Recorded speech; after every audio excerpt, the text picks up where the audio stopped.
suuf yéen ngi dugal uppercut fu ne yéen ngi dugal ay mbaq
ceeb ak verre gaa yi ne naa ceeb fii ba pare sol verre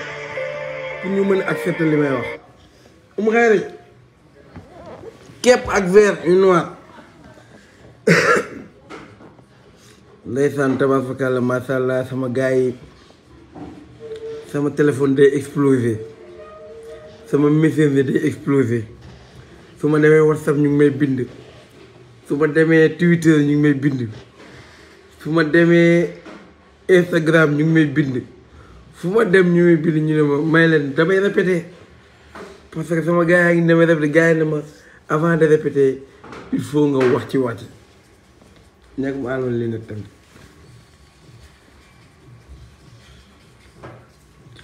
gars yi ne ma avant de répéter il faut nga wax ci waat te man nag awma lu dul soppee El Mejor yi ñoom dañuy wañaa sama loxo ne ma par force da ngay wax man nag maa am soppee yu mel noonu parce que duñ déglu keneen ku dul El Mejor dama leen koy nangul moo tax bu mbir amee ñoom dañuy bëgg El Mejor njëw wax dañ may bëgg a dégg mënoon naa ñàkk bañ a wax parce que yàlla xam na ne de 10h à 13h damay répéter de 22h à 1h du matin damay répéter chaque jour mënuma déroger à cette règle parce que gars yi nañ dama perdre trop de temps mais li may wax gars yi Liverpool gis nañ ne jour yi Bouna Sarr ñoom ñëpp teeru nañ leen comme ni ñuy teeroo buur te loolu mooy yoon parce que ils sont les champions d'Afrique du lu ndaw Bouna Sarr Gana Gueye Diallo tout le monde teeru nañ leen ba mu des les jours de l'OM bu leen fàtte Marseille mi ngi buuxloo parce que Liverpool moo gën a mag mooy gàddu coow li parce que dayoog Sadio Mané la c'est notre meilleur joueur de l'histoire donc accueil Sadio Mané day susciter polémique. Malick yaa tax ba ma génne nii Malick gars yi ma gëtëm Malick gëtëm ma alaaj Lopen gëtëm ma booy gëtëm ma ci messenger yi fu nekk ñu ma bind ne ma El Mejor amul munoo wax ba naxasaale di nga génn wax par force par la force doole mbaam Amadou Koundoul sama docteur. Liverpool man xool naa situation bi dëgg rek la yàlla bëgg barki alxuraan man nee naa lekkuma dërëm kenn ci réew mi lekkuma dërëm kenn bitim réew li ma jëndee ginaar lekk ko noos am naa ko donc dëgg rek Massamba Fam dëgg rek la yàlla bëgg xaw ma kolop xaw ma kenn xaw ma Liverpool te pourtant dama leen bëgg moo tax ma ne ma wax li ma doon defal Liverpool pourquoi pas du ma ko defal sama dëkk fecc yi ma doon feccal gars yi est-ce que gars yi dañoo jàpp ne El Mejor est-ce que fayuñu ko fekk loolu laa doon defal Liverpool defal naa leen fi ay live 23h forêt classique de Mbao xanaa nit ñi ñoo teel a fàtte rek loolu defalaguma ko Sénégal. Liverpool tey Sadio Mané jël na Coupe d'Afrique Sénégalais dañ lay xaar ndax y a la rivalité Sadio Mané et Mohamed Salah ndax Sadio Mané et Mohamed Salah bu leen fàtte Sadio Mané réveil bi mu yeewu parce que rivalité mook Mohamed Salah daf ci jouer te bu ñu nee instant bii nii bu ñu xool instant bi Sadio Mané yëkkati ne Mohamed Salah ba biir bi weex dóor ci suuf ndax Cristiano Ronaldo Messi avant mu doon jël ballon dara ak Argentine Messi amul woon benn argument valable devant Cristiano Ronaldo même bu fekkoon moo ko ëpp ballon d'or amul woon argument bu valable devant Cristiano Ronaldo parce que bu fan si Messi yi mu wax fan si Cristiano Ronaldo dañ naan kan yow loo jëlal sa dëkk et ça c'est là Sadio Mané dina taxaw ne la lan nga jëlal sa dëkk léegi nag je comprends le fii parapet le seytaane bi nga xamante ne moom la Liverpool di jéem a def man je le dis la vérité barki alxuraan kenn saxalu ma lem musuma lekk dërëm kenn ci ñëpp nag donc da gisuma lu may teree wax dëgg gisuma ko de Klopp xam na ne Sadio Mané yëkkati na Mohamed Salah ba ci biir weex dóor ci suuf xam ngeen ne man damaa bëgg Salah loolu jarul bi may dem ma koy ñàkk kenn man damaa bëgg Mohamed Salah man maa ko tudd yoon Mamadou Lamine Klopp xam na ne Sadio Mané am na avantage instant bi ñëpp xam nañ ko Sadio Mané am na avantage ci Mohamed Salah ndax jëlal na dara réewam bu leen fàttee génération 2000 bii sax ñuy wax bu ñu toogee ba toog wax dëgg desante wax dëgg toog waxante dëgg maanaam instant bii nii amatuñu argument avec tout le respect nag parce que jël rek moo am solo boo jëlul dara sa dëkk rek dootoo am argument Messi xaw na cee sonn Messi xaw na cee dee ci loolu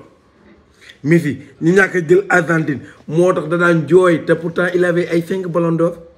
ay 6 ballons d'or est-ce que loolu taxoon na mu nekk à l'abri déedéet instant bi nag Sadio Mané dafa nekk à l'abri Sadio Mané du mu nekkee à l'abri mooy jël na Ligue des Champions trophée bu am ci àdduna bi Sadio Mané jël na ko ba mu def Ligue Europa parce que mënul football Ligue Europa kii la boo xamante ne compétition boo xamante ne c'est réservé aux nullards boo xamul dara ngay dem Ligue Europa donc Dior Gueye dama lay wax El Mejor nit ñi dañ doon xaar à ce que Liverpool def accueil bu triomphal pour Sadio Mané même man j'ai été déçu man dama lay wax dëgg quoi dëgg la yàlla bëgg barki alxuraan j'ai été déçu depuis ce matin maa ngi fii ak gars yi di répéter naan ataaya et cetera mais j'ai été déçu parce que kay neexuma parce que Sadio Mané c'est le meilleur joueur de l'histoire du Sénégal et à 18 mois il sera le meilleur joueur de l'histoire de l'Afrique moo tax man Sadio Mané dugguma sax di ko weranteeg ay yeneen joueurs yeneen légende bugguma tudd kenn musuma ko tëqaleeg joueur Sénégal te instant bi yàlla jox na ma confirmation bi boo leen xamoon depuis final bi mu passé ba tey sama xol bi ni muy butee di neex man maa xam lu tax sama xol bi di buti Sophie Gueye Liverpool nag def nga jikkooy vaurien parce que man du ma défendre l'indéfendable sama xarit bu tooñee damay génn ne la ah xarit tooñ nga de mais yow laa bëgg mais sama xarit nga nag mais tooñ nga Liverpool dafa tooñ Sénégalais yi parce que quoi qu'on puisse dire Sénégal bi ñu jëlee Coupe d'Afrique bi ba tey dafa éveiller benn sentiment de patriotisme boo xamante ni da doon nelaw ci ñoom je les comprends ils sont en train d'assiéger les pages de Liverpool ils sont en train de faire des levées de bouclier te loolu dafa baax nekkul li ngeen ko def sama club dama leen di wax arrêté déedéet loolu dafa baax parce que algériens yi noonu lañ mel algériens yi ni ñu mel moo tax ñu respecté leen sur internet moo tax ñu respecté leen dans la vraie vie parce que dañuy def levée des boucliers dañuy xeex seen xeex non Liverpool vaurien la joor loolu yaakaar naa ne moom laa ubbee parce que jëfuy vaurien lañ def te jëfuy vaurien ku ko def vaurien nga donc nag man li may def rek mooy comme man kilifa laa te dama am kàddu ci Liverpool ndax supporter officiel laa ñu ngi may woo ñoom Jürgen Klopp mu ngi may woo sànq bind na ma message xama liiral leen message bi àndamaa la ko binde Balla Geffen Xaasim Sénégal Isaf seen gën Sadio Mané maanaam Balla defal live nga wax supporter fan Sadio Mané yi que ne dañoo juum nga essayer leen calmer parce que ils sont en train d'assiéger nos pages Jürgen Klopp moo bind loolu mi ngi nii bi ma gisee pare ni mu accueillir Abou Diallo ak Gana Gueye mais dama kontaan mais naturellement damay kontaan parce que dañ ko defal samay doomu dëkk su ma gisee Liverpool nag nu mu ñàkkee accueillir Sadio Mané mais ça me fait mal même si c'est mon club de cœur même si sama club de cœur la mais damay taxaw wax leen dëgg ndax li waa ji waxoon 2500 nga jënd ginaar lekk ba suur kon nit lan la mën a jaay ba doo ko wax dëgg gisuma ko donc man li ma mën a def mooy yéen ultra yi yéen ñi nga xamante ne ay fanatique ngeen ma bokk ci yéen ngeen jéggal ñu baal leen ñu dañoo juum def nañ ay yëfu seytaane def nañ ay yëfu fii bara paj def nañ ay yëfu jaxase mélangé mais booy vraiment duñ leen ci baal duñ leen ci bàyyi man message Klopp yaa ngi nii Jürgen Klopp maa ngi nii téye ko ñee naa ko nag dinaa essayer wax mais je ne te garantis rien parce que moom ma nit ñi xaw ma ñoom lan mooy nekk seen taxawaay parce que yëf fii par rapport yi man boo leen moo tàgg woon doo leen ko defee noonu d'accord ñaari jours yi ñoo dajewoon final te seen diggante dafa am rivalité diggante Sadio Mané ak Mohamed Salah dafa am rivalité te rivalité boobu noonu moo tax Sadio Mané di surpassé la moo tax Sadio Mané bi mu jëlee bal bi di dem dóori Salah jooy mu ne ko Salah looy jooy man ku la waxoon dinaa dem bay saaga Salah ak man nu ma nga xam ne sama quelques gars vauriens rek laay saaga mais ku la waxoon dinaa dem bay saaga Salah ba paa bi ma dendaloon keroog stade dafa déplacé wu ni kii moom day saaga rek te Salah man maa ko tuddoon Mamadou Lamine mais keroog dama doon jaar fu ñaaw lan moo tax Salah bi Sadio Mané jëlee bal bi di wutali pour dóor mu tàmbalee jooy Bamba Seye bàyyi remarque yooyu ngay def yow tamit Bamba Seye bàyyi yooyu remarque yu sew sewaat yooyu ngay def la ma doon commencé yooyu parce que xam na ne Sadio Mané il va écrire l'histoire te instant bi Sadio Mané côté point côté palmarès devancé na Mohamed Salah ndax il a gagné quelque chose dans son pays di nga ñi fi nekk di wax ñi légende wax maa ko bindoon Facebook dem leen xool Facebook maa ne leen mooy bi ñuy werante avant avant Coupe d'Afrique bi ñu naan ay génération 2000 ak ñoom Sadio Mané kan moo gën a nekk légende ma ne leen kenn nekkagul légende ci ñoom ki njëkk a jël Coupe d'Afrique moo nekk légende ci ñoom dem leen naa capture publication indil leen ko waa Facebook may leen ki njëkk a jël coupe mooy légende fii donc équipe nationale donc histoire équipe nationale du Sénégal yenn légende la am te mooy génération bii parce que ñoom ñoo jël dara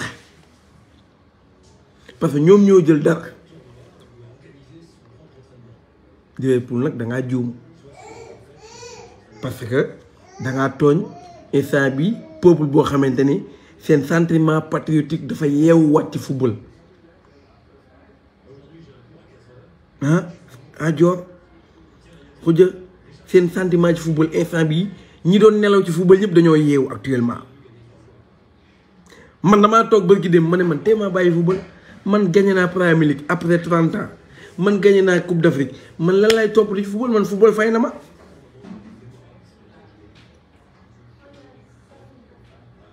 man football fay na ma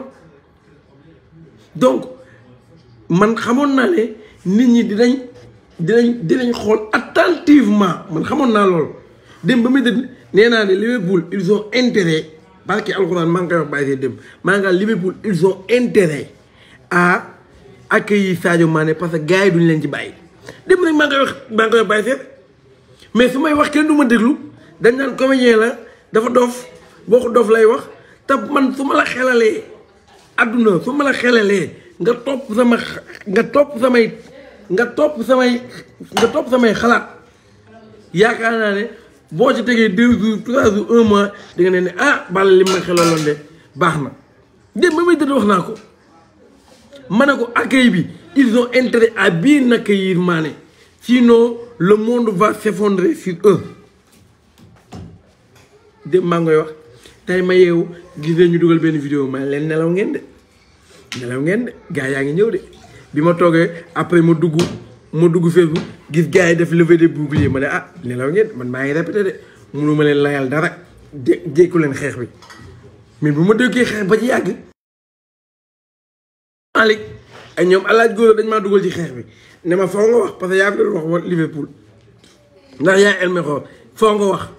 dañ maa wàccee sama lal ne ma léegi da ngay ñëw wax par force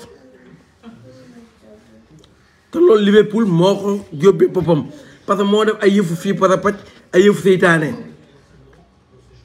non 54 am bu doom di ma si man xanaa déggul ma man damaa yàgg a wax ma ne foot lañ toog ñu naan légende football sénégalaise génération 2002 ma bañ ba tëdd ci suuf avec tout le respect nag bi ma leen jox ma ne leen 2000 moo ci yem 86 moo ci yem Sénégal instant bii nii lu tax ñu naan légende amagu fi ñu ne ma lan mooy légende ma ne leen légende mooy ki jëlal dara dëkkam mën nga marquer l'histoire nag mais doo légende mën nga marquer l'histoire ak légende bokkul buñ nee légende ci way Youssou Ndour légende la ci way parce que jël na ay Grammy Awards Coumba Gawlo légende la mais boo jëlul mënagoo nekk légende da ngay marquer l'histoire mais mënagoo nekk légende footballeur yi yàgg ak yi légende mënaguñu nekk légende parce que jëluñu dara ils ont marqué l'histoire nag et on les respecte mais la génération légendaire c'est la génération 2022 moo indi coow li yëpp parce que booy seen bakkan lañ ci teg kan la Sénégalais yi mës a jaral ñuy dem ci page yi di xeex di xuloo toute une journée Sadio Mané moo leen ko jaral parce que moo raté penalty yi ci biir match bi ñëw tegaat penalty yi dugal gagné mu ñëw teg ko dugal moo tax tey booy dañoo assiégé ay page yu Liverpool ne ko ay vaurien ngeen te man en tant que ambassadeur du ma ci mën dara parce que jëfu vaurien yi lañ def li ma mën mooy non joor man bu ma wax tudduma tur kenn man damaa wax li may wax nii moom laa Facebook man tudduma tur kenn yaa ngi dégg man daal dama ne génération 2002 bii 2022 bii ñoom ñooy la légende du football sénégalais parce que ñoom ñoo jël dara lu mës a am Sénégal ñoom ñoo ko fi def ba tax tey Sadio Mané jaral sénégalais yi di topp Liverpool di ko koj ne ko par force di nga accueillir Sadio Mané par force di nga wax man nag Liverpool fayoo ma fayaanoo ma mosoo maa invité ma seetaan mas mosoo maa defal dara dama lay baalul parce que dañoo sekk teraanga ma ak yow depuis 2002 ma lay supporter nga may jox ay sensation lii mënoon na ma ci fekk bale na ma ci bañ a fekk ballon d'or am na ku ne diw jël na ballon d'or 2 ballon d'or wala 3 ballon d'or ballon d'or bu doon defar carrière dëgganta njaay kon Messi du jéem a jël Copa di jooy ne moom wàcce na ak football li nga jëlal sa dëkk est-ce que ballon d'or mës na jël ballon d'or ci dëkk waa dëkk bi génn di jubilé comme ni nit ñi di jubilé est-ce que nit mës na jël ballon d'or ñuy jubilé 2 jours 3 jours ballon d'or mënu indi loolu coupe moo mën a indi loolu la coupe l'étoile moo mën a indi loolu donc Liverpool def nga jëfi vaurien man mënuma dara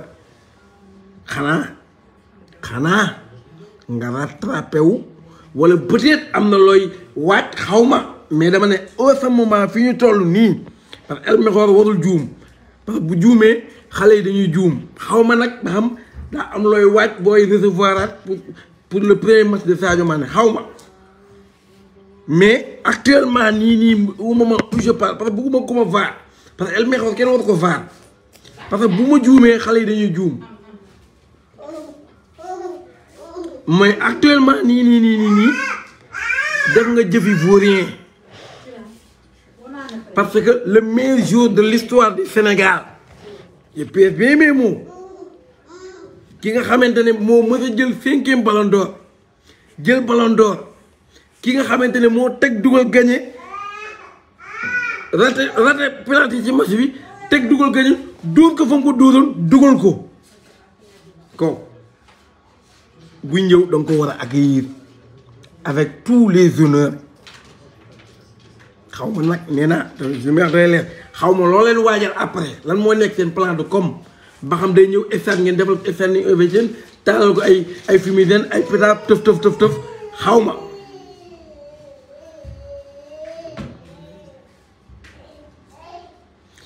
mu ne 2002 les Sénégalais jubilent d'accord 2019 même génn nañ di jubilé parce que Sénégal jëlu woon dara mais 2019 bañ paree dañ ne leen bii la ñuy mujjee jubilé final ku fi jëlatul final duñu la jubilé moo doon joueur yi rey seen bopp jël ko donc joueurs yi ñoom ñooy les légendes les uniques légendes de l'histoire du football sénégalais ñi ci def nag on les respecte mais ils ont marqué l'histoire du football sénégalais. Et le meilleur joueur de l'histoire du football sénégalais s'appelle Sadio Mané. Le meilleur buteur de l'histoire du football en CAN s'appelle Sadio Mané. Le meilleur passeur de l'histoire en CAN s'appelle Sadio Mané. Sénégalais.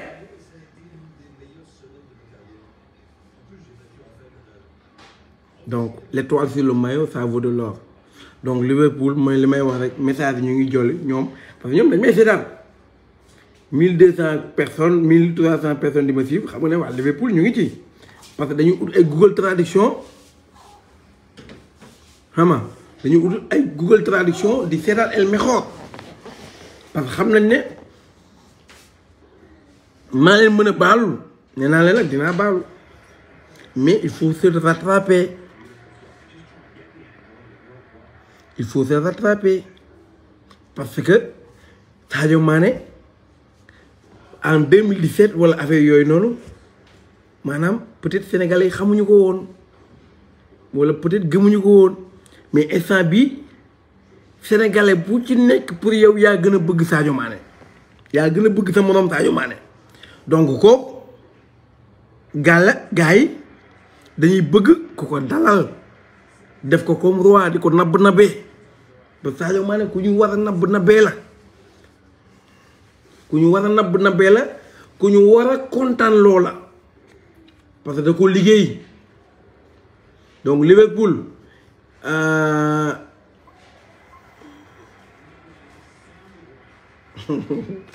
kuje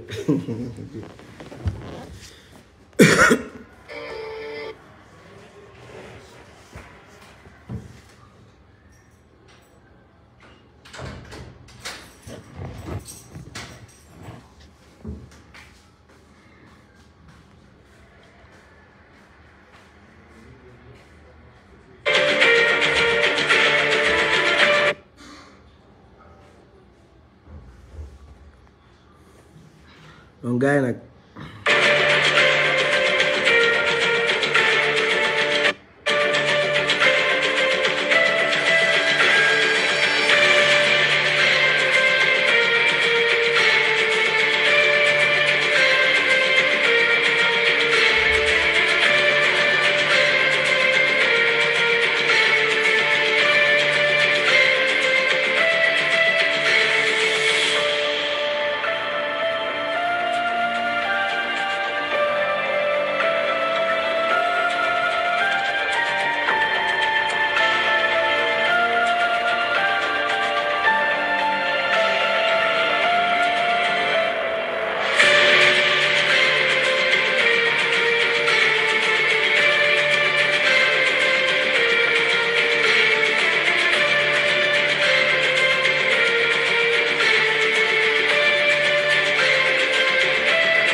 Pape Mamadou Diouf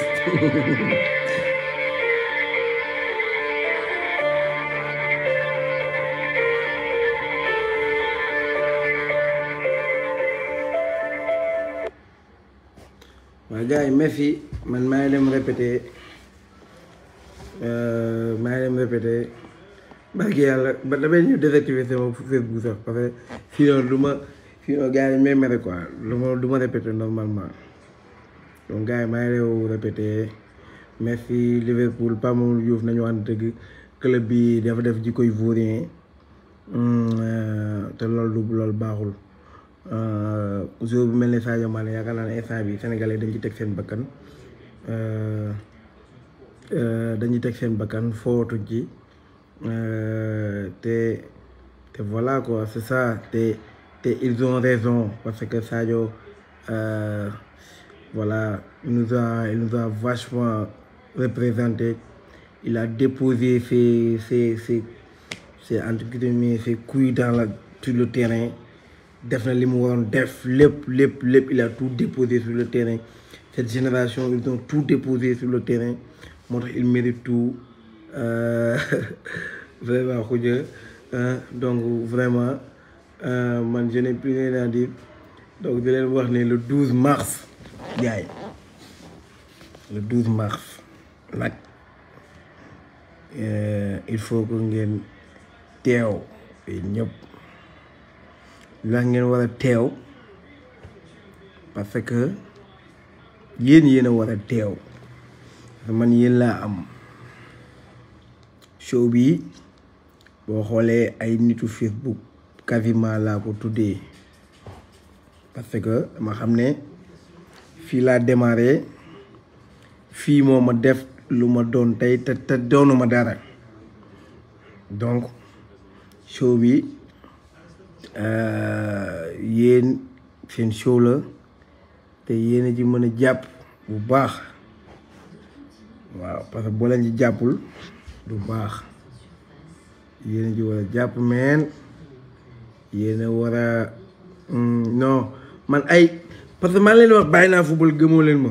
ay Real PSG yi dara laa dul seetaan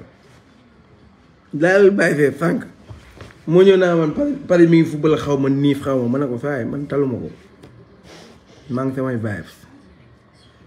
jël naa Premier League jël naa Ligue des Champions jël naa Coupe d'Afrique merci beaucoup pare naa donc merci gars yi ñu jàpp ci le 12 mars bi xam ne fête la xam ne bis bu màgg la bis bu war a dóob la dóob donc Liverpool may la may nag war nga rattrapé wu parce que Sadio yaakaar naa ne gis nga ni ko Sénégalais yi bëggee parce que Sénégalais yi boo tegoo ci accès rek ñu bëgg la boo tegoo ci accès rek dañ lay bëgg boo leen nekkalee ci naaj bi rek dañ leen nekkal ci kër gi waaw te moi j'aime ça léegi su ma gisee nit ñi di gën a kaasal Sadio sax man je me sens fier quoi je me dis que ne voilà mission bi mat na le train est en marche te dara dootu ko téye loolu dafa leer waaw mais fi gars yi Liverpool vaurien loolu laa mën a wax même fii ils ont été mon club de cœur mais bàyyi naa football maa gars yi ñu ngi naan gars yi ñu ngi naan damay mbalak mais nañu dem ba ci kanam dinañ xam li may wax le 12 mars les amis les billets seront disponibles jeudi prochain mooy loolu non coupe du monde moom nag gars yi jël big respect full respect jaajëf el professeur el mejor di wax ne coupe bi neex na lépp neex na falaaw jaajëf